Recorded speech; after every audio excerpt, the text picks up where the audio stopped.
അല്ല, ഇന്നലെ മുഖ്യമന്ത്രി എന്തുകൊണ്ടായിരിക്കും ആ ഒരു നിലപാട് പറഞ്ഞിട്ടുണ്ടാകുക? പൂഞ്ഞാറിലെ സംഭവത്തിൽ മുഴുവൻ മുസ്ലിം ചെറുപ്പക്കാരെ കുട്ടികളായിരുന്നു ഉൾപ്പെട്ടിട്ടുള്ളത്. പൂഞ്ഞാർ സംഭവത്തിൽ ഇപ്പം ഇന്നലെ തിരുവനന്തപുരത്ത് നടന്ന ഹുസൈൻ മടവൂര് പങ്കെടുത്ത ഒരു മീറ്റിങ്ങിൽ മുസ്ലിം സമുദായത്തിലെ ചില ആശങ്കകളുമായിട്ട് ബന്ധപ്പെട്ട് അദ്ദേഹം ഇന്നലെ മുഖ്യമന്ത്രി പങ്കെടുത്ത വേദിയിൽ പറഞ്ഞത്, എന്തെങ്കിലും ഒരു കേസും കാര്യങ്ങളൊക്കെ വരുമ്പോൾ മുസ്ലിങ്ങളെ മാത്രം തെരഞ്ഞു പിടിക്കുന്ന ഒരവസ്ഥ നിലവിലുണ്ട് എന്നുള്ളതിന് ഉദാഹരണമാണ് സംഭവം. പൂഞ്ഞാറിലെ വിദ്യാർത്ഥികൾ ബൈക്ക് റേസിംഗ്, ഒരു പള്ളിയിൽ ചർച്ചിൽ ബൈക്ക് റേസിംഗ് നടത്തിയിട്ട് ബന്ധപ്പെട്ട് ഉണ്ടായ സംഭവത്തിൽ മുസ്ലിം വിഭാഗത്തിൽ നിന്നുള്ള കുട്ടികളെ മാത്രം തെരഞ്ഞ് അറസ്റ്റ് ചെയ്തു എന്ന് പറഞ്ഞപ്പോൾ ഇതിൽ പെട്ടെന്ന് പ്രതികരിക്കുകയാണ് മുഖ്യമന്ത്രി ചെയ്തത്.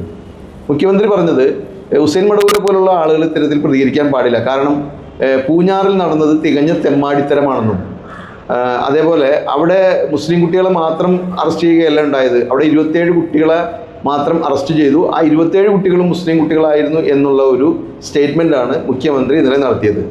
സത്യത്തിൽ അതാണ് എല്ലാവരും ഞെട്ടിച്ചത്.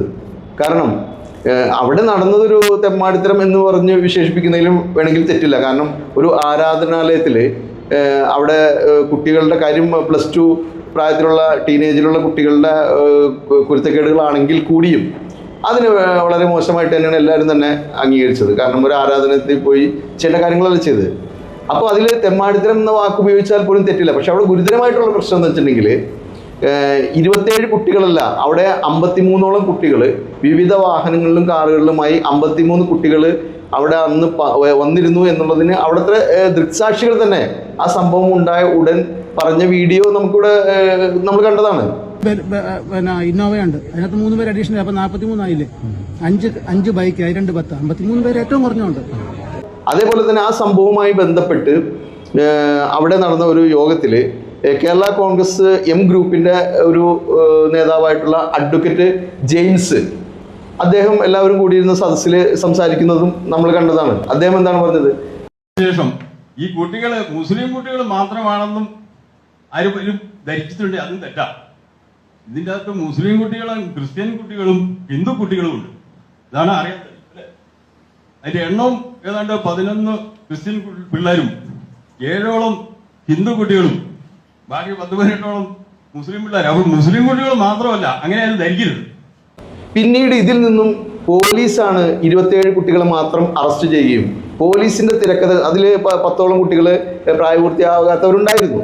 പക്ഷേ ഈ 53 കുട്ടികൾ എങ്ങനെ 27 കുട്ടികളായി എന്നുള്ളതാണ് നമ്മളിവിടെ ഇപ്പോൾ ഏറ്റവും വിവാദമായിരിക്കുന്ന വിഷയം. അപ്പോൾ ഇത്തരത്തിൽ അതുകൊണ്ട് തന്നെ ഇപ്പം 53 കുട്ടികളെയും അവിടെ പങ്കെടുത്ത മുഴുവൻ കുട്ടികളെയും അറസ്റ്റ് ചെയ്തു. അങ്ങനെ അറസ്റ്റ് ചെയ്തപ്പോൾ ആ കുട്ടികൾ ഏതെങ്കിലും ഒരു മതവിഭാഗത്തിൻ്റെ കുട്ടികളാണെങ്കിൽ ഇവിടെ ആർക്കും തർക്കമില്ല, പരാതിയില്ല.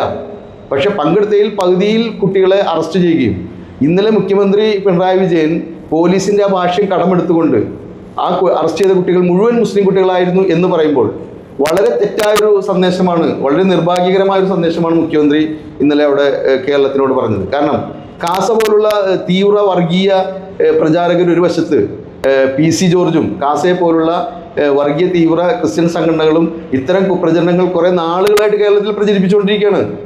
ഇത്തരത്തിൽ പ്രചരണം നടത്തുന്നവർക്ക് ഒന്നുകൂടി ഊർജം പകരുന്നൊരു നിലപാടായി പോയില്ലേ മുഖ്യമന്ത്രിയുടെ ഇത്തരത്തിലുള്ള നിരുത്തരവാദമായ പ്രസ്താവന? അപ്പം നമുക്ക് മനസ്സിലാവുന്നത്, മുഖ്യമന്ത്രി ഇങ്ങനെ പെട്ടെന്ന് പോലീസിന്റെ മാത്രം ഭാഷ്യം കടമെടുത്തുകൊണ്ട് ഇത്തരത്തിലൊരു നിരുത്തരവാദമായ പ്രതികരണം നടത്തിയതിൻ്റെ പിന്നിൽ നമുക്ക് മനസ്സിലാവുന്നത് തെരഞ്ഞെടുപ്പുമായിട്ട് ബന്ധപ്പെട്ട് ഇപ്പോൾ കാസ പോലുള്ള ഇത്തരം വർഗീയ സംഘപരിവാർ അടക്കമുള്ള സംഘടനകൾ പ്രചരിപ്പിച്ചുകൊണ്ടിരിക്കുന്ന രീതിയിലുണ്ട്. കേരളത്തിലെ ഇടത് ജിഹാദി ഭരണമാണ് നടക്കുന്നതെന്നുള്ള വളരെ വ്യാപകമായ പ്രചരണം നടത്തിയൊരു പൊതുബോധം സൃഷ്ടിക്കപ്പെട്ടിട്ടുണ്ട്. അത് മറികടക്കുവാൻ വേണ്ടി വരുന്ന തെരഞ്ഞെടുപ്പിൽ ക്രൈസ്തവ വിശ്വാസികളുടേതടക്കം വോട്ടുകൾ സമാഹരിക്കാൻ വേണ്ടിയിട്ടുള്ള ഒരു വളരെ തരം താണൊരു നിലപാടായിരുന്നു മുഖ്യമന്ത്രി പൂഞ്ഞാർ വിഷയത്തിൽ എടുത്തതെന്നാണ് നമുക്ക് മനസ്സിലാക്കാനാവുക. ഇന്നിപ്പോൾ ഫേസ്ബുക്കിൽ ഒരു പോസ്റ്റ് കണ്ടതാണ് ഏറ്റവും കൗതുകമായിട്ട് തോന്നിയത്. ആ പോസ്റ്റ് ഇങ്ങനെ പറയുന്നത്, പണ്ട് മമ്മൂട്ടിയുടെ ഒരു സിനിമ ഇറങ്ങിയിരുന്നു മൃഗയ. ഈ മൃഗയിലെ വാറുണ്ണിയെ പോലെയാണ് പിണറായി വിജയൻ എന്ന പോസ്റ്റിൽ കൊടുത്തത് തലക്കെട്ട് തന്നെ. വാറുണ്ണി കുളിക്കടവിൽ ഒളിഞ്ഞു നോക്കും, പെണ്ണ് പിടിക്കും, കൂട്ടിൽ കിടക്കുന്ന കോഴിയെ പിടിച്ചു കൊണ്ടുപോകും. ഈ അക്രമങ്ങളൊക്കെ നാട്ടുകാർ കണ്ടില്ലെന്ന് നടിച്ചേ പറ്റൂ. കാരണം പുലിയെ പിടിക്കാൻ വാറുണ്ണി തന്നെ വേണം. വാറുണ്ണി ഇടയ്ക്കിടെ തോക്കുപൊക്കി ആകാശത്തേക്ക് 2 വെടിവെക്കുന്ന പോലെ പിണറായി വിജയൻ ഇടയ്ക്കിടെ പൗരത്വ നിയമം കേരളത്തിൽ നടപ്പാക്കില്ല എന്നൊരു വെടിപൊട്ടിക്കും. പാവപ്പെട്ടവന് സാമൂഹ്യ പെൻഷൻ കൊടുക്കാൻ വേണ്ടി പിരിച്ചെടുത്ത കാശ് കൊണ്ട് നവകേരള ആർഭാടങ്ങൾ നടത്തും. ഇഷ്ടക്കാരെ സർക്കാർ ജോലിയിൽ തിരികെ കയറ്റും. ആഭ്യന്തര വകുപ്പ് സംഘികൾക്ക് കൊടുത്ത് ന്യൂനപക്ഷങ്ങളെയും സ്ത്രീകളെയും വേട്ടയാടും. വർഗീയത കുത്തിയിളക്കുന്ന ഇത്തരത്തിലുള്ള പ്രസ്താവനകൾ നടത്തും. എല്ലാം നാട്ടുകാർ സഹിക്കണം. കാരണം വാറുണ്ണി പുലിയെ പിടിച്ചില്ലെങ്കിലോ പുലി പിള്ളേരെ പിടിക്കും. അതേപോലെ വാറുണ്ണി ഫാസിസത്തെ പിടിച്ചില്ലെങ്കിലോ ഫാസിസം കേരളത്തെ പിടിക്കും. അധികാരം തലക്ക് പിടിച്ച കേന്ദ്ര ഫാസിസ്റ്റിന്റെ എല്ലാ രോഗലക്ഷണങ്ങളുള്ള ഫാസിസ്റ്റാണ് കേരള ഫാസിസ്റ്റ് എന്നാണ് ഈ ഫേസ്ബുക്ക് പോസ്റ്റിൽ പറയുന്നത്. ആബിദ് അടിവാരം എന്ന് പറയുന്ന എഴുത്തുകാരൻ്റെ ഒരു കുറിപ്പാണ് ഇപ്പോൾ ഈ ഒരു ഫേസ്ബുക്ക് പോസ്റ്റ് കണ്ടതോടുകൂടിയാണ് നമുക്ക് ഇത്തരം ഒരു കാര്യത്തെക്കുറിച്ച് കൂടുതൽ ബോധ്യം വന്നത്. കാരണം ഈ രണ്ടാം പിണറായി വിജയൻ സർക്കാർ അധികാരത്തിൽ വന്ന ഉടൻ മുതൽ നമ്മൾ കാണുന്നതാണ്, ഭരണഘടനാ വിരുദ്ധമായ മുന്നോക്ക സംവരണം ആദ്യമായി നടപ്പിലാക്കിയത് കേന്ദ്ര സർക്കാർ BJP അല്ല, കേരളത്തിലാണ്.